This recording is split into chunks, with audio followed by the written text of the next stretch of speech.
right, man. This is something. Look, I know people. We all have our issues with this man, up and down. But he may have a great stand-up career or something going on because I didn't know you could outlaw somebody's black card. And the brother Umar Johnson has started to do this.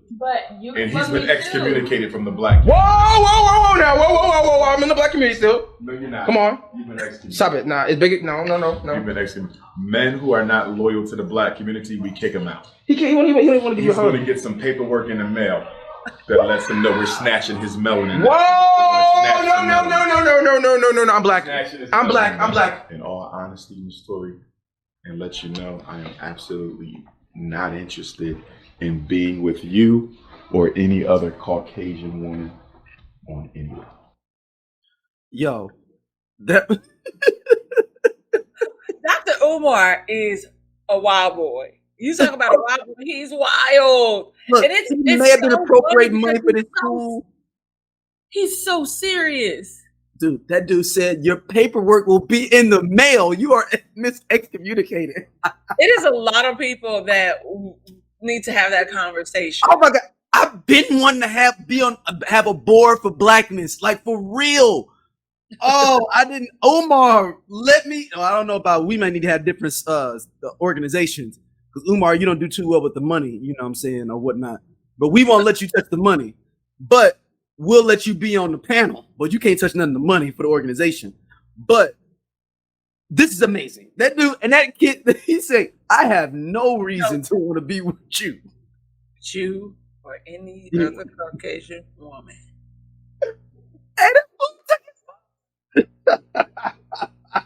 Because okay, you know what? And here's the wild thing, and the reality of Umar too. Umar's not doing anything different than these other races. Like a lot of other. I always get race and what's the other one? Nationalities confused sometimes. But race or culture. Yeah. So they're very loyal to their race as well, like their communities, their nationality, whatever that look like, whatever you want to say, they are like that. They don't really mix like that, if we're completely honest, because everybody looks at it from that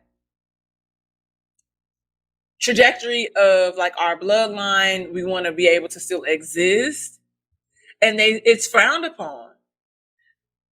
Where I live, and I'm nestled in between, this town called Glendale, where people can't drive.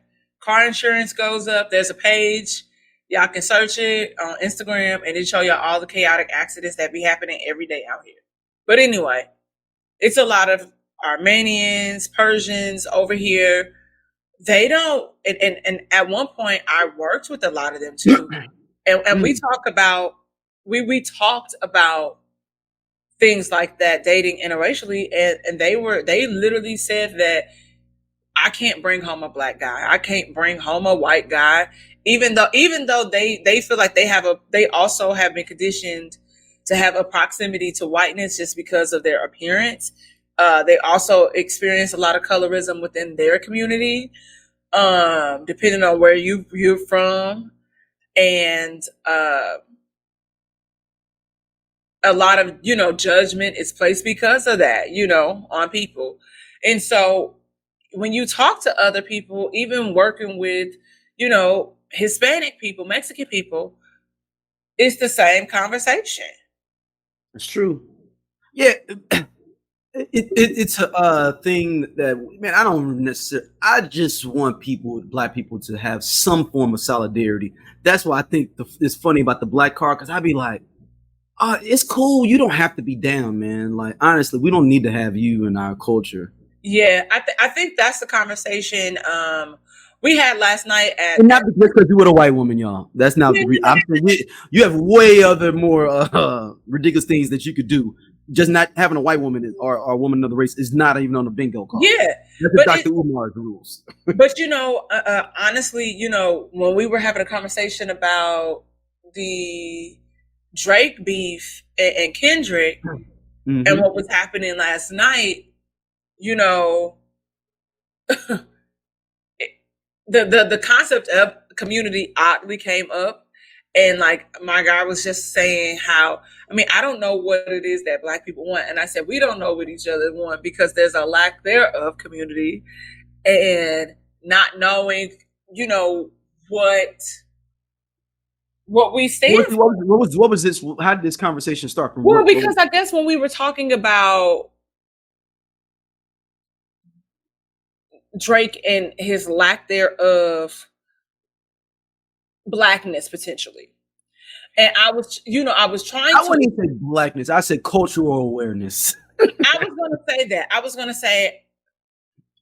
So, and if we're completely transparent, Drake has been very transparent about his lack thereof awareness. Like, you didn't grow up in a Baptist church. You grew up in a synagogue. You was wearing yarmulkes. You had a bar mitzvah.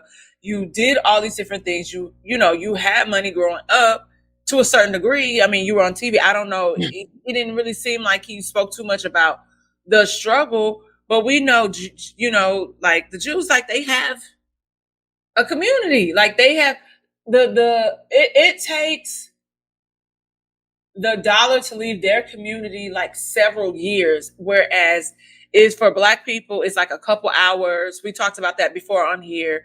Asian people, it might be like some months or whatever. And so I think it's he's wanting us to understand or say these things or say that we don't acknowledge his weaknesses when it's like it's not us. You got a Black daddy.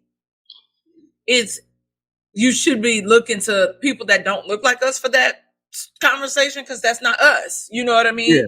And so I believe that, you know, people can say that, oh, people are picking at him, but these were his words that came out of his mouth.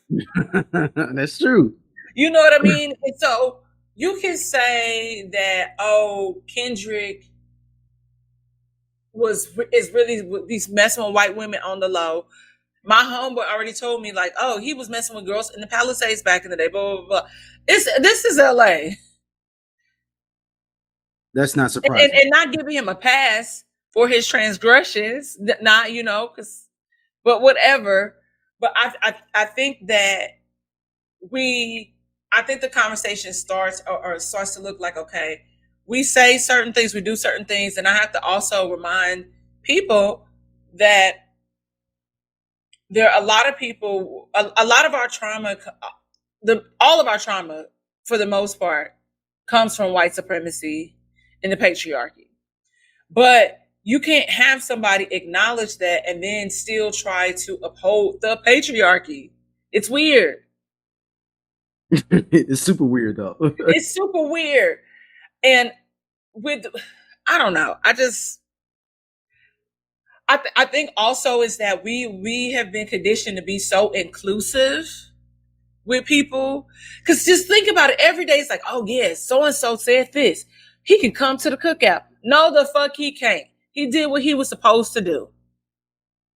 We don't gatekeep enough. And when I say gatekeep, I mean our culture. I don't mean career job things. I feel like, guys, if you have something that can help somebody else excel, please share that. It's enough for all of us to win. But I mean, culturally, we don't gatekeep things. Like I'm looking at captions on, you know, for the Met Gala and seeing what these white publications are saying. And it's weird. And I'm like, you don't talk like this. Just like the whole thing. Hey y'all, if y'all like what y'all see here on Everyone Needs an Aquarius, be sure to like, subscribe, and share our podcast with your friends because we got all the tea. And, you know, if you want to check out more stuff from us, be sure to hit that button right there on the right side so you can see other stuff and, again, share with everybody.